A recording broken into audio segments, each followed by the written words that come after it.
السلام علیکم ورحمۃ اللہ وبرکاتہ۔ الحمدللہ وکفا والصلاة والسلام علی عبادہ الذین اصطفیٰ، اما بعد، اللہم صلی علی محمد وعلی آل محمد۔ رمضان مبارک کے دروس کے سلسلہ میں آج جو چیز آپ کے سامنے بیان کی جا رہی ہے، ایسی چیزیں جو روزے کی حالت میں ناجائز ہیں، جن سے روزہ ٹوٹ جاتا ہے۔ میرے محترم دوستو، روزہ صرف کھانے پینے سے رکنے کا ہی نام نہیں، بلکہ وہ تمام اعضاء کے گناہوں سے رکنے کا نام ہے۔ جیسے کھانے پینے سے روزہ ٹوٹ جاتا ہے، اسی طرح گناہ کرنے سے روزے کے اجر و ثواب میں کمی واقع ہو جاتی ہے۔ اس لیے میرے محترم دوستو، مثلا جھوٹ بولنا، فسق و فجور کرنا، گالی گلوچ دینا، لڑائی جھگڑا کرنا، رسول اللہ صلی اللہ علیہ وسلم نے ارشاد فرمایا، جو جھوٹ بولنا اور اس پر عمل کرنا نہ چھوڑے تو اللہ تعالیٰ جل شانہ کو کوئی ضرورت نہیں کہ یہ شخص اپنا کھانا پینا چھوڑے۔ صحیح بخاری۔ رسول اللہ صلی اللہ علیہ وسلم نے ارشاد فرمایا، جب تم میں سے کسی کا روزے کا دن ہو تو وہ فسق و فجور نہ کرے اور نہ شور و غل کرے، بس اگر کوئی اس کو گالی گلوچ دے یا اس سے لڑائی جھگڑا کرے تو یہ کہہ دے کہ انی صائم، میں روزے دار ہوں۔ صحیح بخاری۔ وضو اور غسل کرتے وقت روزے کی حالت میں منہ اور ناک میں پانی ڈالنے میں مبالغہ نہیں کرنا چاہیے، تاکہ پانی منہ اور ناک کے ذریعے کہیں حلق میں نہ چلا جائے۔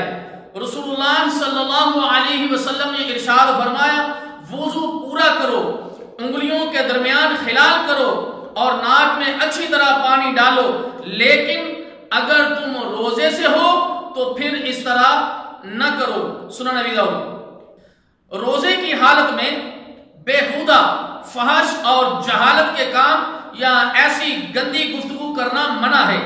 سیدنا ابو ہریرہ رضی اللہ تعالی عنہ بیان کرتے ہیں، رسول اللہ صلی اللہ علیہ وسلم نے فرمایا، روزہ کھانے پینے سے رکنے کا نام ہی نہیں بلکہ بےہودہ اور فحش کاموں سے رکنے کا نام بھی ہے۔ لہذا اگر روزے دار سے کوئی گالی گلوچ کرے یا جہالت سے پیش آئے تو اسے کہہ دینا چاہیے کہ میں روزے سے ہوں۔ اسی طرح میرے محترم دوستو، بہت سارے روزہ دار روزے کی حالت میں ڈش انٹینا، ٹیلی ویژن، گانے سننا، تاش کھیلنا، لوڈو کھیلنا اور اسی طرح سوشل میڈیا کا غلط استعمال کرتے ہیں۔ میرے محترم دوستو، اور کہتے کیا ہیں کہ یہ ٹائم پاس ہے۔ حقیقت یہ ہے، یہ ٹائم پاس نہیں بلکہ یہ ٹائم برباد ہے۔ آپ کا ٹائم کاؤنٹ ہو رہا ہے، عند اللہ لکھا جا رہا ہے۔ اس لیے میرے محترم دوستو، یہ تمام کی تمام اشیاء یہ روزے کے اجر میں کمی واقع کر دیتی ہیں۔ ایک سال کے بعد رمضان آتا ہے، اجر و ثواب اور اللہ کی رحمت کو لوٹنے کا موسم آتا ہے، لیکن اس موسم کو بھی اگر ہم ان فضولیات کے اندر لگا دیں گے تو میرے محترم دوستو، سوائے بھوک اور پیاس سے کچھ حاصل ہونے والا نہیں۔ اور میرے محترم دوستو، یہ تمام چیزیں جو ہیں یہ عام حالت میں بھی ناجائز ہیں، لیکن روزے کی حالت کے اندر تو ان کی سنگینی کا اور ان کا جرم اور زیادہ بڑھ جاتا ہے۔ اللہ تعالی ہمیں بچنے کی توفیق عطا فرمائے۔ اور اگر کوئی سوشل میڈیا کا استعمال کرتا ہے تو پھر جائز طریقے سے استعمال کرے، قرآن کی تلاوت کے اندر، دروس کے درسوں کے سننے کے اندر اور علمی کتابوں کے مطالعے کے اندر اپنے اس وقت کو لگا لے اور سوشل میڈیا کو لگا لے گا تو انشاءاللہ یہ وقت اس کا قیمتی بن جائے گا۔ اسی طرح میرے محترم دوستو، روزہ توڑنے والی چیزوں کی شروط، علم شرط ہے۔ اگر کوئی بے علمی میں کوئی کام کرے تو روزہ نہیں ٹوٹتا۔ یادداشت شرط ہے، اگر کوئی بھول گیا تو روزہ نہیں ٹوٹے گا۔ اپنے اختیار سے روزہ توڑے، اگر کوئی زبردستی اس کا روزہ توڑوا دیتا ہے تو روزہ نہیں ٹوٹے گا۔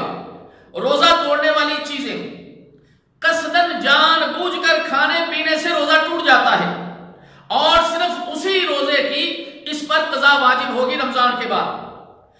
غذائی ٹیکہ لگوانا یعنی ایسا ٹیکہ جس سے جسم میں نشاط پیدا ہوتی ہے، طاقت آتی ہے، ایسا ٹیکہ لگانے سے روزہ ٹوٹ جاتا ہے۔ لیکن وہ ٹیکہ جو ماس کے اندر لگتا ہے اور وہ غذائی ٹیکہ نہیں، طاقت کا ٹیکہ نہیں ہے، جو اس کی خوراک کی ضرورت کو پورا نہیں کر رہا، ایسے ٹیکے سے روزہ نہیں ٹوٹتا۔ جان بوجھ کر طے کرنے سے روزہ ٹوٹ جاتا ہے اور اسی روزے کی اس پر قضا واجب ہوگی رمضان کے بعد۔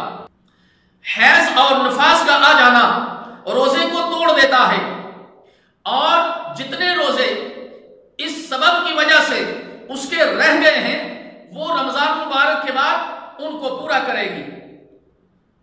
قصداً جمع کرنا، اگر روزے دار نے روزے کی حالت میں اپنی بیوی سے ہم بستری کی تو روزہ ٹوٹ گیا اور اس روزے کی قضا کے ساتھ اس پر کفارہ بھی ہے۔ کفارہ یہ ہے کہ ایک غلام کو آزاد کرنا، اگر غلام نہ پائے تو 2 مہینے کے متواتر روزے رکھنا، اگر یہ بھی نہ رکھ سکے تو 60 مساکین کو کھانا کھلانا، اور اس روزے کی بھی اس پر رمضان مبارک قضا واجب ہوگی۔ سیدنا ابو ہریرہ رضی اللہ تعالی عنہ فرماتے ہیں ہم ایک مرتبہ رسول اللہ صلی اللہ علیہ وسلم کے پاس بیٹھے ہوئے تھے، ایک صحابی آئے اور کہنے لگے یا رسول اللہ صلی اللہ علیہ وسلم میں تو ہلاک ہو گیا۔ نبی کریم صلی اللہ علیہ وسلم نے پوچھا کہ کیا ہوا؟ اس نے عرض کی کہ یا رسول اللہ صلی اللہ علیہ وسلم میں روزے کی حالت میں اپنی بیوی سے صحبت کر بیٹھا ہوں۔ رسول اللہ صلی اللہ علیہ وسلم نے ارشاد فرمایا کہ کیا تو ایک غلام کو آزاد کر سکتا ہے؟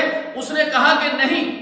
اللہ کے رسول صلی اللہ علیہ وسلم نے پوچھا کیا 2 ماہ کے مسلسل روزے رکھ سکتا ہے؟ اس نے کہا نہیں۔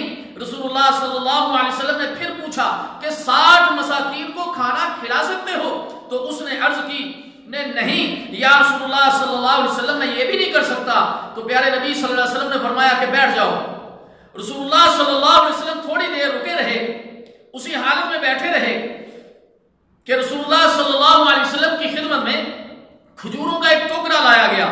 تو رسول اللہ صلی اللہ علیہ وسلم نے پوچھا وہ مسئلہ پوچھنے والا کہاں ہے؟ اس کو بلاؤ، یہ کھجوریں لے جا اور صدقہ کر دے۔ اس نے عرض کی یا رسول اللہ صلی اللہ علیہ وسلم کیا صدقہ میں اپنے سے زیادہ کسی محتاج کو دے دوں؟ واللہ مدینے کی ساری آبادی میں مجھ سے زیادہ کوئی بڑا محتاج نہیں۔ تو رسول اللہ صلی اللہ علیہ وسلم ہنس دیے، یہاں تک کہ رسول اللہ صلی اللہ علیہ وسلم کی داڑھی مبارک جو ہے نظر آنے لگی۔ فرمایا اچھا جاؤ اپنے گھر والوں پر ہی اس کو خرچ کر دو۔ صحیح بخاری۔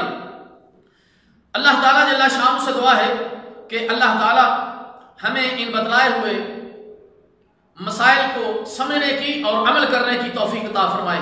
والسلام علیکم ورحمۃ اللہ وبرکاتہ۔